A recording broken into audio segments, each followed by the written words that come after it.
Hi guys, it's Hannah here. Welcome back to my YouTube channel. Today I'm bringing you quite a topical video all about going vegan for Veganuary.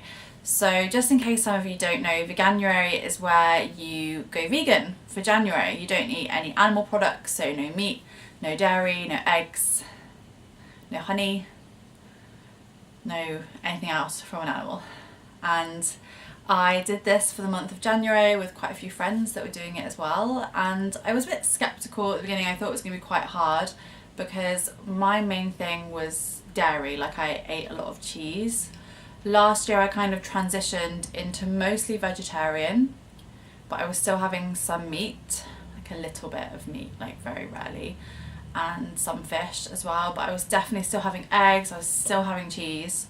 And I actually nearly didn't go vegan. I nearly didn't do Veganuary, sorry, because I was really worried about putting a label on something, as I feel like in the past, if you've ever had disordered eating, and I myself haven't particularly had a very good relationship with my diet or my body, not so much in the last year, but there have definitely been tendencies. I think just being a woman in the Western world, that's fairly normal.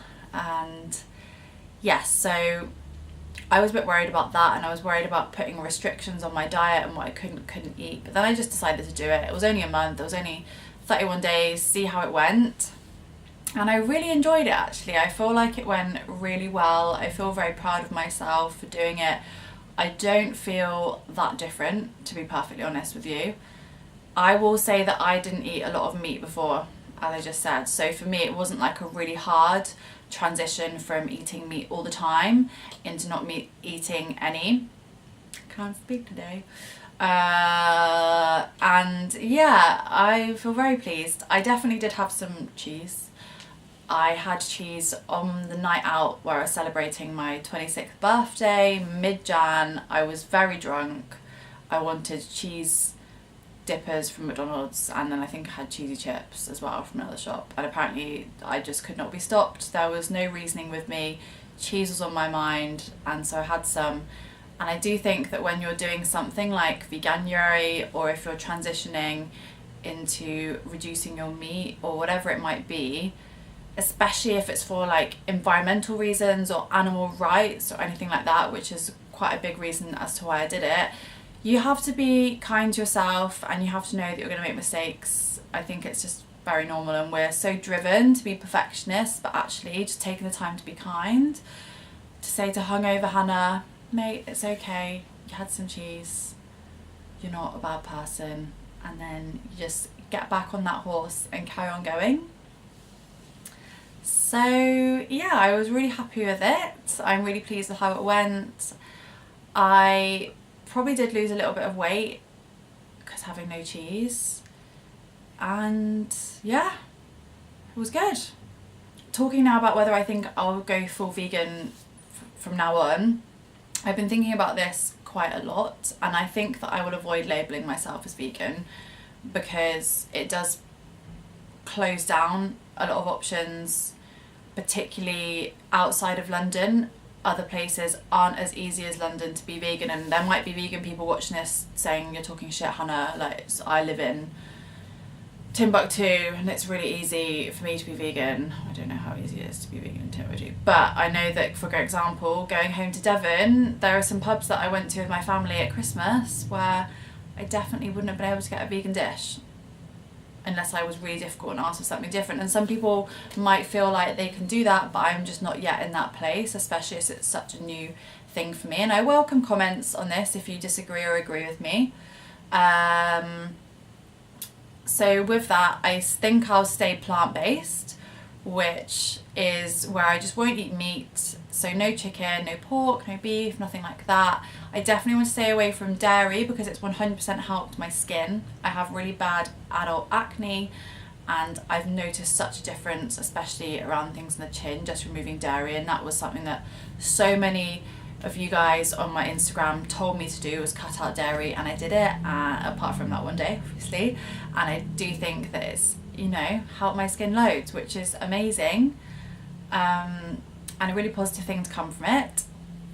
I was thinking about this the other day, if I was in a restaurant and there was nothing vegan and I had an option of, say, like a veggie lasagna, which is lots of cream, lots of cheese, or there was like a lean fish or seafood dish, depending on the seafood, like I would never have lobster, depending on the seafood, like if it was mussels, for example, I probably would go for the seafood, even though it's technically meat or fish. That would be my personal preference. Or if there was something with eggs in it, something like that. Just because, for my own personal health reasons, I'd rather eat some mussels that are in question about actually having a brain. I've read articles about this. So mussels that potentially don't have a brain, or cheese from a cow's udders. I'm gonna go for the mollusk, I think. Just in my opinion. Just my opinion. So that answers that one for you. I hope that I don't offend anyone on my Instagram by saying that I'm not going to go full vegan, at least not for the time being. It's just not something that I want to label on myself, especially as sometimes I just love a good egg. Love a good egg. And being from Devon, that's where I'm originally from, I know that there are a lot of people who don't have farms, they just have chickens in their gardens, and chickens are really happy. And sometimes they lay eggs that are delicious. And why should you not eat those if the chickens are happy, being looked after, are laying them, you know, in the regular allotted time that they're supposed to lay them, and not like twice a day? Then I think that's okay. That's how I think. So you guys sent in some questions on my Instagram about my Veganuary experience, so I thought I would just take the time to answer them now, do like a mini Q&A, so here we go. First question, was it harder or easier than I thought it was going to be? I think I already answered that, but it was way easier than I thought. I didn't really have an issue, to be perfectly honest. Yeah, a lot easier. Question number 2, was there anything that I craved? I definitely had one day where I was really craving eggs. I think probably protein or something else that's in eggs that I was missing, not the actual eggs. So I just made a tofu scramble instead and just sort of kidded myself that it was eggs, and then I felt fine. There were a couple of other days, like when I was doing a photo shoot with my friend Anna, and we walked through Spitalfields Market, which is a big food and non-food market in East London, and we could smell like the most amazing sausage rolls that we've both ever smelled. We all just stood there like, this smells amazing. And I don't think I'd ever usually smell that smell and think that smells really good.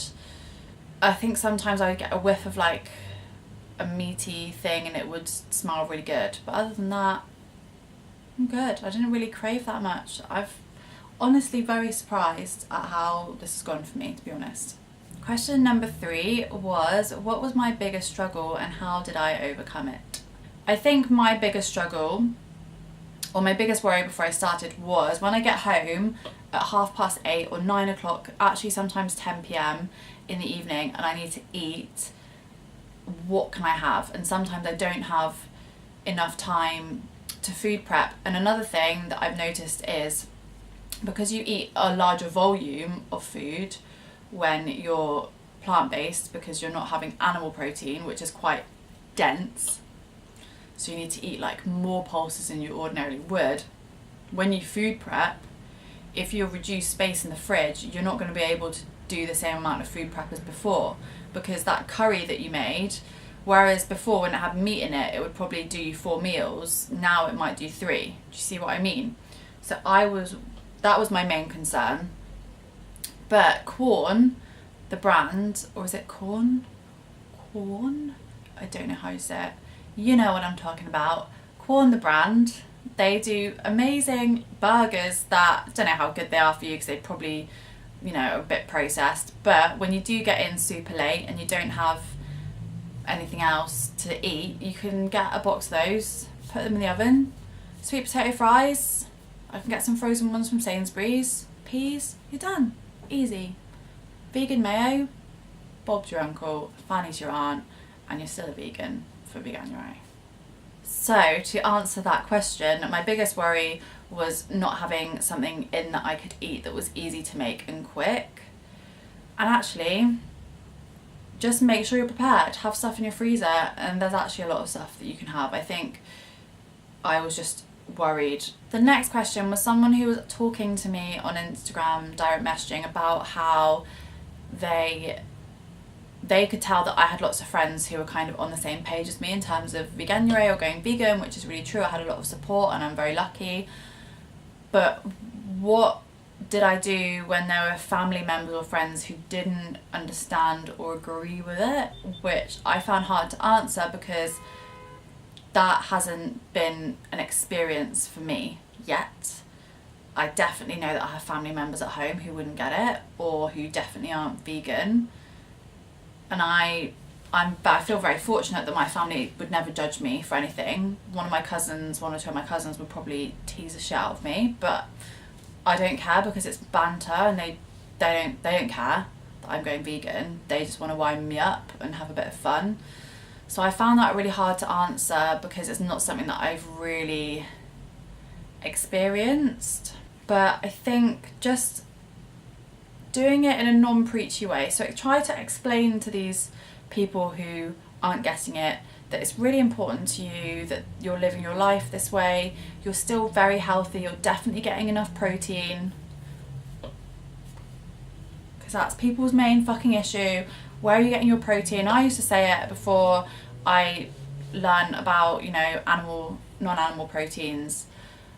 So just try to educate them in a way that's not patronising, and just say, look, it's really important to me. I'm not going to give it up. I would really just appreciate your support, even if you just don't comment on it anymore, and just make sure that there is something that I can have that's vegan, or if you can't provide that for me, tell me and I'll bring my own food. Say you're going to a family event. If it's really important for you, you're going to have to make them understand, and even if they can't accept it, just drop it. Do you know what I mean? That would be the best way, and if I do ever encounter an issue, then I will let you know. And the final question in this mini Q&A is, when cooking at home, did you find it difficult to introduce new ingredients and new cooking methods?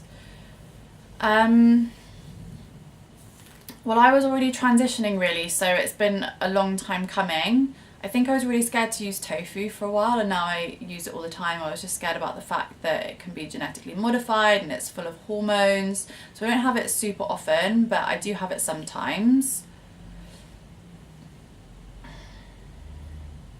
I think you just need to get out of this idea of having meat, veg, carb, obviously, because you're not going to be having meat anymore. And that was the one thing that I first struggled with, and I remember, is what can I create in a meal that's going to be the equivalent of what I would have made before? Because say 2 years ago, when I was still having loads of meat, I would have come home, had some chicken, had some vegetables, had some rice or quinoa, and that would have been my meal, and that would have been quite easy to make. The thing with being vegan or plant-based is that your meals are more of a construction, it's more of a dish, if that makes sense. So you have to think about making curries or hashes, and a hash is just where I just literally throw loads of different types of vegetables into a big pan, add some oil, add some spices, maybe add some tinned tomatoes, and just get it all going, maybe add some quinoa, and that's it. But there are so many vegan cookbooks out there that are actually really good, so you shouldn't have an issue. And there are so many vegan bloggers, vloggers, Instagrammers that you can just get loads of ideas. It's not difficult. It's really not that hard. And I know people are probably watching this thinking, Hannah, it's really tough, but I promise you it isn't, okay? It is really not that hard. If it's something that you want to try, then why not just try it? At least plant-based, at least cutting out meat or reducing it to having meat only twice a week or something like that.